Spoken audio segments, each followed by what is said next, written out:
Well, I've just come from Heathrow Airport a few hours ago, 6,000 miles from Boise, Idaho. What was I doing there? Well, our older son, born in Spain 61 years ago, October 29th, lives there with one of his children, Emily. I stayed in the same house with Emily and her three little ones. We celebrated little Daphne's second birthday, the day after Ben's 61st. So it was very special family time. The beginning of the trip was in New Jersey with a very strategic breakfast meeting with men, and a great response. I especially was there to see various people, but especially my sister.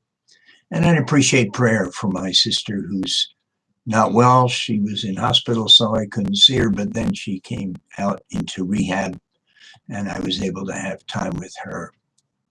And she hopes to get home maybe in the next few days, but still quite ill with COVID, but then other complications.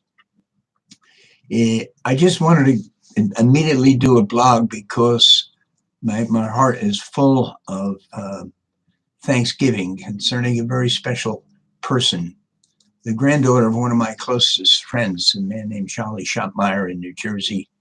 We were in the Scouts together when we were like 14, traveled all the way to California to the big Scout Jamboree. And Charlie is just such a dear friend. His wife recently died, so I actually ended up staying with him in his home because my sister naturally couldn't have me in her home. But I remember some years ago, Charlie telling me about his granddaughter, Jenna, who at Messiah College, where I preached a number of times, had a terrible accident when someone from the balcony pushed a very heavy object and hit her directly on her head. Ever since then, a number of years, she experienced brain damage. She had to drop out of college. We just kept praying. And of course, that's the theme of our blog today. Does God answer prayer? Let me just say that I've always been quite skeptical about some of the claims in regard to answered prayer. I've also been a voice against the extremism that's hurt a lot of people, insisting that God always answers prayer for healing.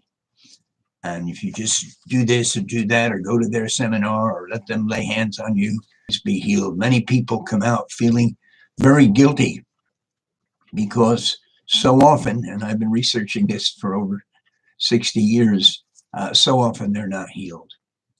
And because many who have prayed also during this pandemic for people with the virus to be healed, and so many of them have died, there's a negative feeling about prayer and about healing. Does God really heal?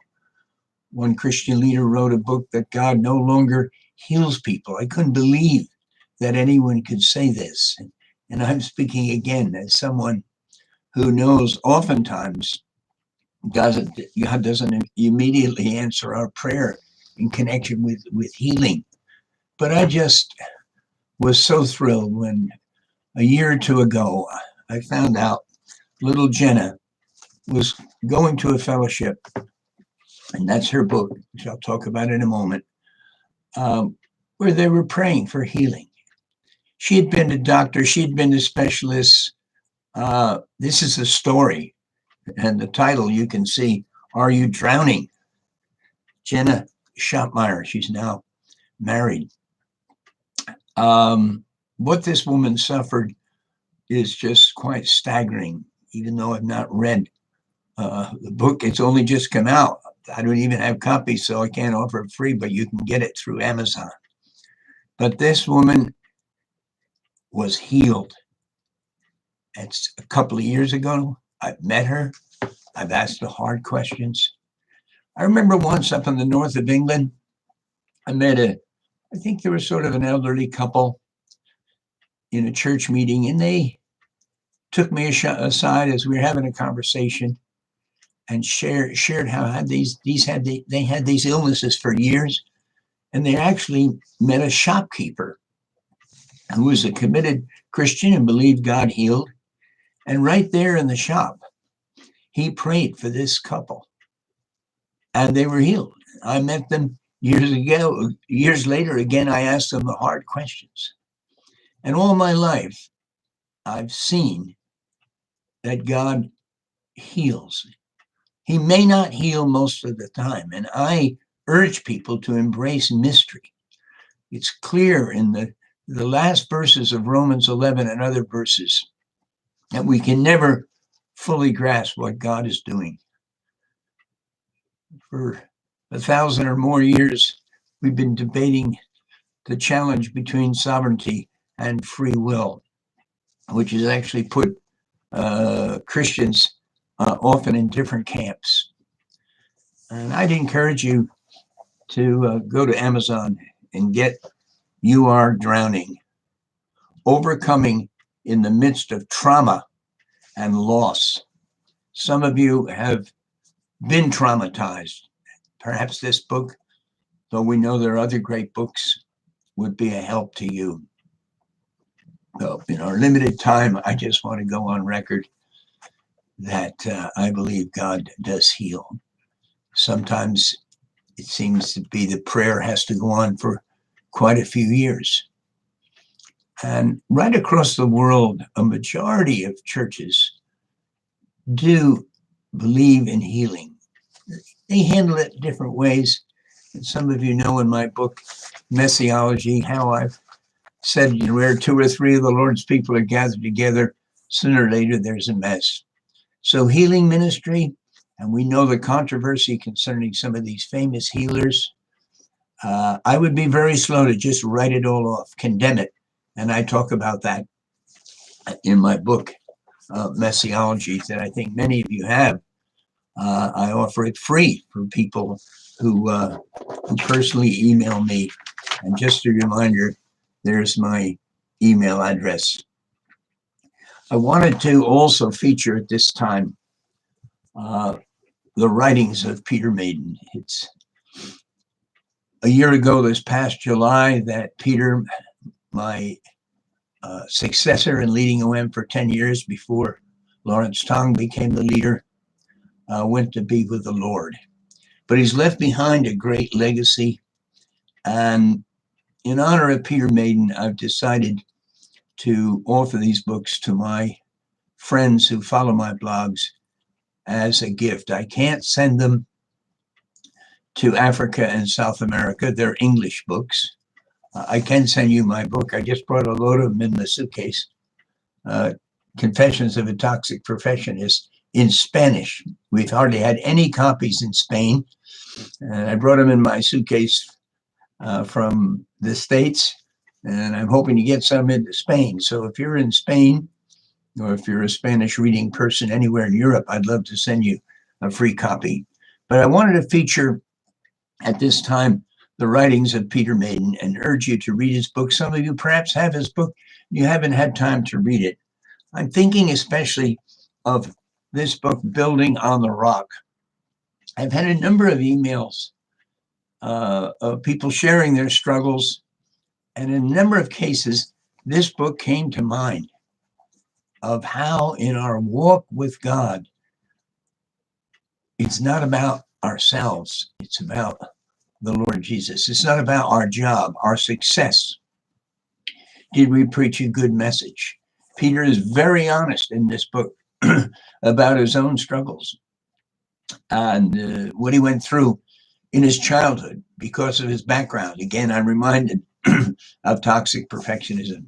So note it. Of course, they are available through Amazon as well. Peter Maiden, Building on the Rock.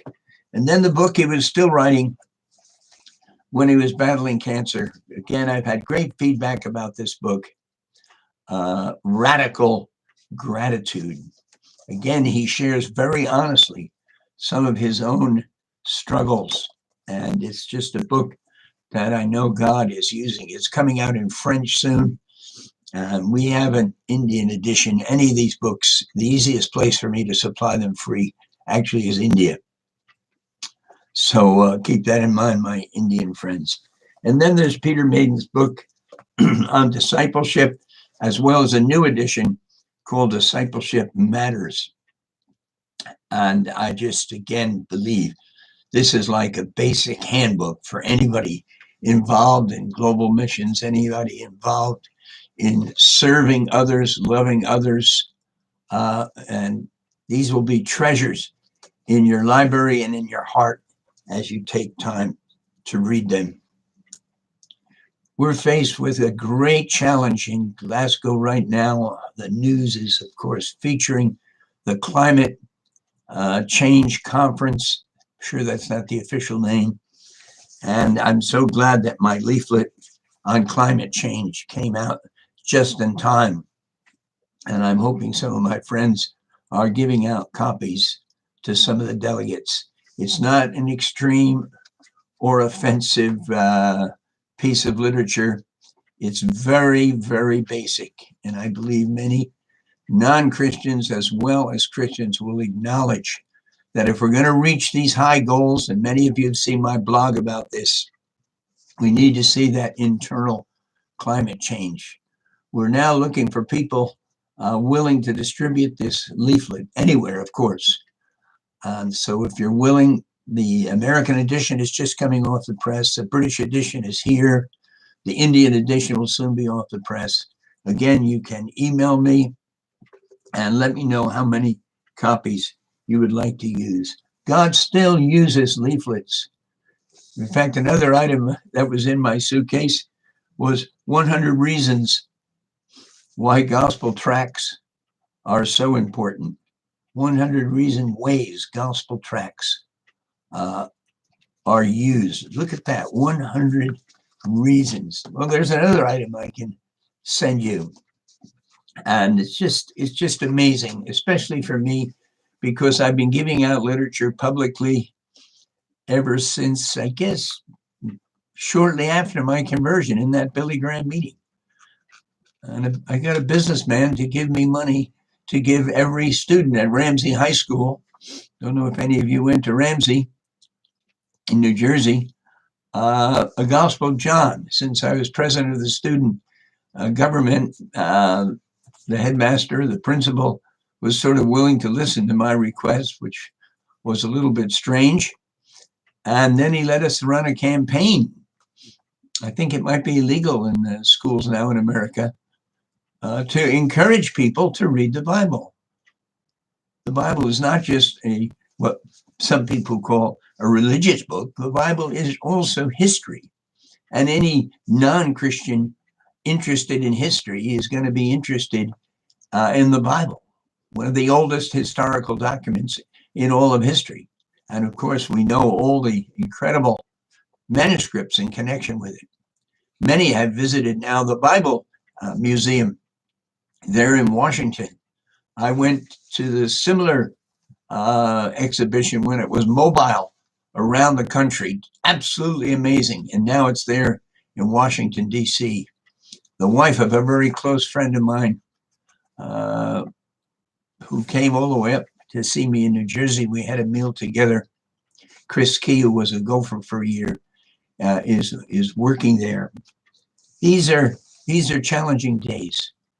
Let's especially be in prayer for what's going on in Glasgow, but at the same time, we can't forget all these other challenges around the world. October has been one of the best months for income for the Global Ministry of Special Projects. So we're going to be very busy in the coming weeks here in West Wickham, London, moving that literature out to the front lines around the world to help in the crisis connection with the pandemic, help in the pure water challenge, to help in so many other humanitarian crises. And I just want to thank any of you who have been able to participate and send funds to special projects in the month of October or any other month. It's officially part of OM, but I have freedom with my little team, and I meet with my board of directors soon to give this money as I feel led, which is based on research. It's based on a network of about 100 people around the world. So I hope, and to do it, you sort of have to stop for a few minutes and write a few things down, especially my email address, that you'll give me the opportunity of sending you some of these books. And when I get your email, I usually pray for you. A lot of books are available also through my own website, which I think many of you know about, georgeverwer.com. And we talked about the Roy Hession BookTrust.org network, where you can also download books, especially Calvary Road. We really appreciate the feedback we get. I'm sure you realize that no matter what we offer people, the number who actually respond in our hyper fast lane society is always quite small, but it's a blessing. God bless you. It's great to be back in the UK. I got through Heathrow Customs and Immigration really fast and managed to get a little sleep before coming to talk to you. God bless you, and I'm looking forward to your email.